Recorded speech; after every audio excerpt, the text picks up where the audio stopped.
حضور صلی اللہ علیہ وسلم کی زندگی میں آپ نے بھی تو اس کی صحابہ کرام جب کوئی اس طرح کا واقعہ کر کے آتے تھے نبی صلی اللہ علیہ وسلم کی ناموس اور دور صحابہ میں تو پھر نبی کریم صلی اللہ علیہ وسلم کا کیا عمل مبارک ہوتا؟ اس سلسلہ میں حضرت عمیر رضی اللہ تعالی عنہ کا جو واقعہ کتب حدیث میں موجود ہے کہ جب اسماء بنت مروان نے توہین رسالت کی اور ہمارے آقا صلی اللہ علیہ وسلم اس وقت بدر میں تھے تو حضرت عمیر رضی اللہ تعالیٰ عنہ نے یہ نظر مانی کہ جس رات اللہ کے رسول علیہ السلام واپس مدینہ منورہ تشریف فرما ہوں گے تو میں اسماء بنت مروان کا سر اتاروں گا۔ انہیں خبر ہوئی، حضرت عمیر اگرچہ نابینا تھے لیکن راتوں رات نکلے اور اسماء کا سر اتار کے نماز فجر کے ٹائم مدینہ منورہ میں پہنچے۔ جماعت ہو رہی تھی، جب میرے آقا علیہ السلام نے پھیرا تو سامنے عمیر کھڑے تھے۔ آپ نے اسلام پھیرنے کے بعد فرمایا اقتلت اسماء بنت مروان، کیا تم اسماء بنت مروان کو قتل کر آئے ہو؟ تو حضرت عمیر رضی اللہ تعالی عنہ کا چہرہ پہلے ہی پر نور تھا کھل اٹھا، کہنے لگے نعم یا رسول اللہ صلی اللہ علیہ وسلم، ہاں میں اسے قتل تو کر آیا ہوں۔ روایت میں کہتے ہیں مجھے پہلے جھجک تھی کہ چونکہ میں نے پوچھا نہیں تھا، اپنے طور پر ہی میں سب کچھ کر آیا تھا، تو اب میں نے سوال کیا حل اخطأت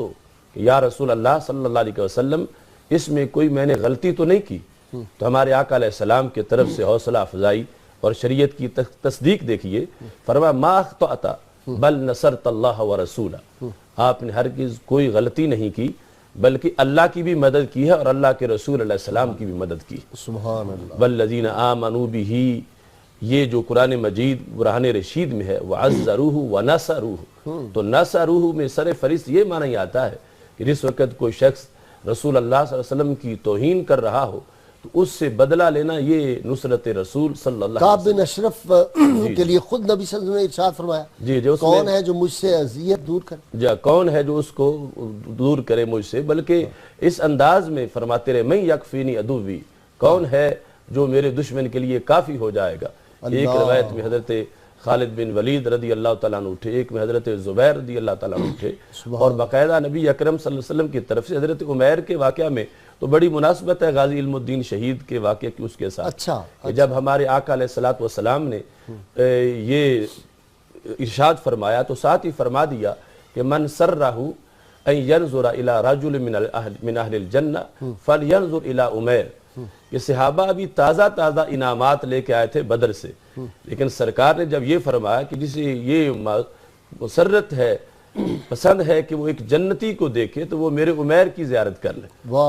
تو یہ عجیب سما تھا کہ حضرت عمر رضی اللہ تعالی عنہ بول پڑے، کہنے لگے